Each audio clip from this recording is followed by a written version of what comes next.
Contrary to the rumors that you've heard, I was not born in a manger. I was actually born on Krypton and sent here to save the planet Earth. We cannot continue to rely only on our military in order to achieve the national security objectives that we've set.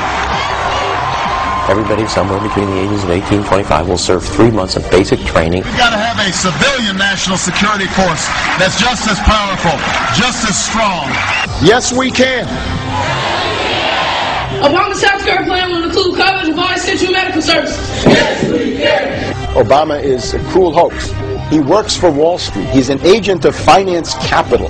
Where did you come up with the number $700 billion? Here's the Treasury spokeswoman's quote. It's not based on any particular data point. We just really wanted to come up with a really big number.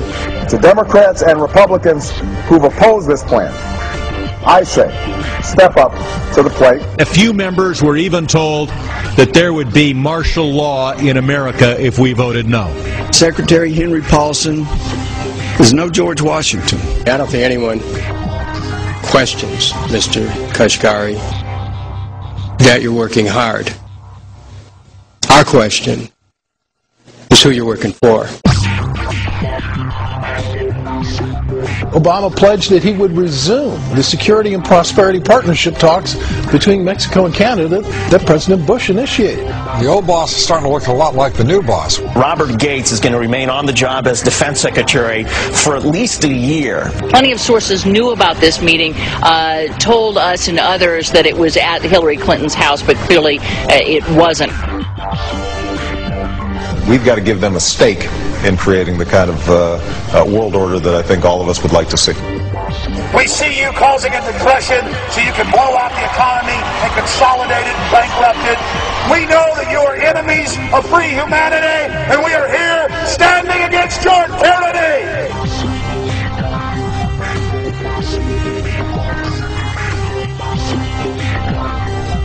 The Obama deception. The truth strikes back.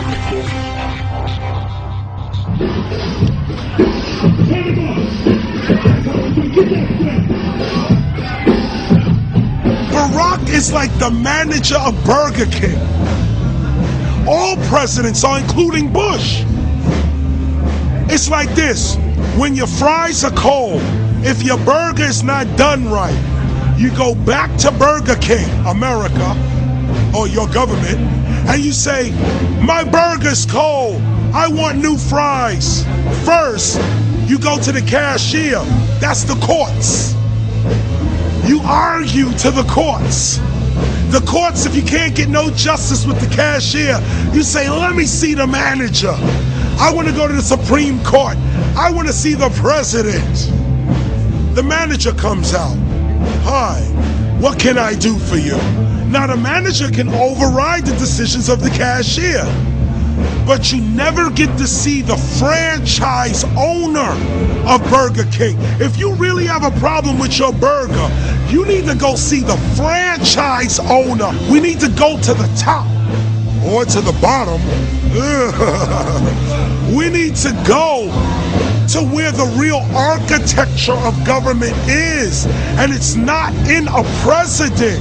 It's in a global scheme. Politics in America today is identical to pro wrestling. And what I mean by that is, in front of the cameras and the public, we all hate each other. I'm going to kick my opponent's butt. I'm going to whale him from here to high water and beat the crap out of him. Yet behind the scenes, we all are friends going out to dinner. Went to dinner together. And it's all a work. All intermarried. Show business. It's showbiz. And that's what you have today in politics. The Democrats and Republicans aren't really opposed to each other. Left and right mean nothing. The only thing that counts is, are you working for Wall Street or are you trying to defend the people against the financiers? It's pretty obvious that there's some gigantic financial institutions that have been pulling the strings of politicians in this country for a long time. And there's the fact that we have it set up where they can donate millions of dollars to these guys' funds, these guys' campaigns. I mean, how do we not expect it all to go bad? America in 2009 was desperate for change. The past 8 years had been a disaster. Those weapons of mass destruction got to be somewhere. Maybe under here.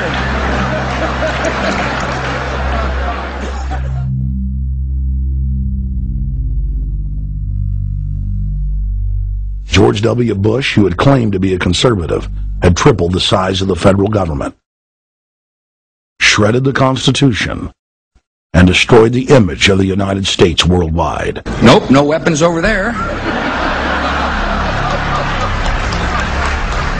Endless wars, over 1 million dead Iraqis, and more than 5,000 dead U.S. troops.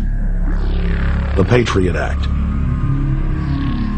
warrantless domestic wiretapping and spying, the end of Posse Comitatus, the rise of the treasonous North American Union,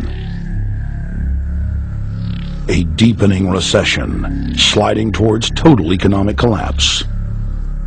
These factors and other abuses had the American people in a state of panic for their future and the very existence of the United States. The elite were in trouble.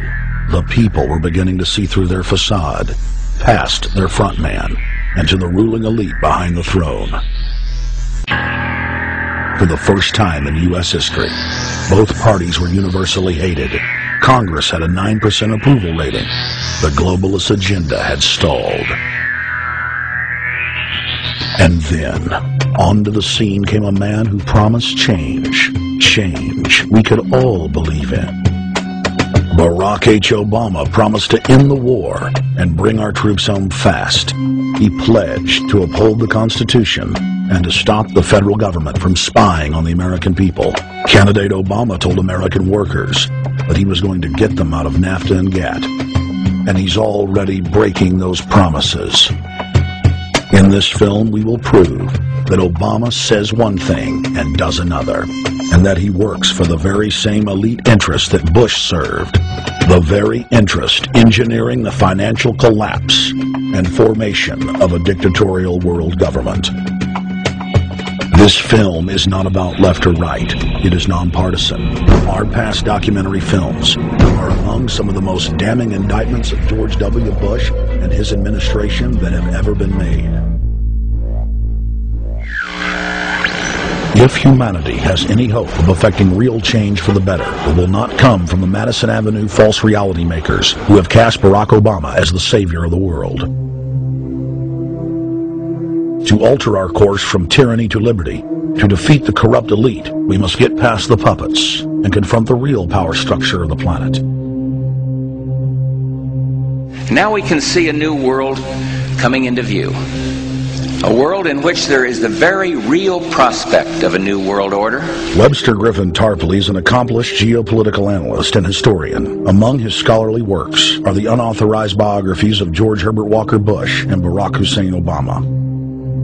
Since Bush the Elder made his speech at the United Nations back in September of 1990 talking about the New World Order, I think I've become confused about what's actually going on in the world. The New World Order is a more palatable name for the Anglo-American world empire. It's the planetary domination of London, New York, Washington over the rest of the world. It's hard to get people to join that or think they have a part in it if you call it the Anglo-American world empire. If you call it the New World Order, then people in India or someplace like that or the European Union might think, well, there's something in that for us too.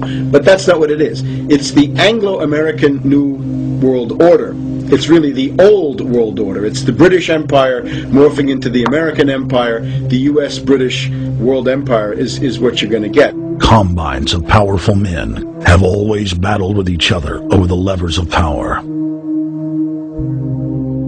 Gerald Celente is recognized as one of the world's foremost trends forecasters and is the founder of the Trends Research Institute.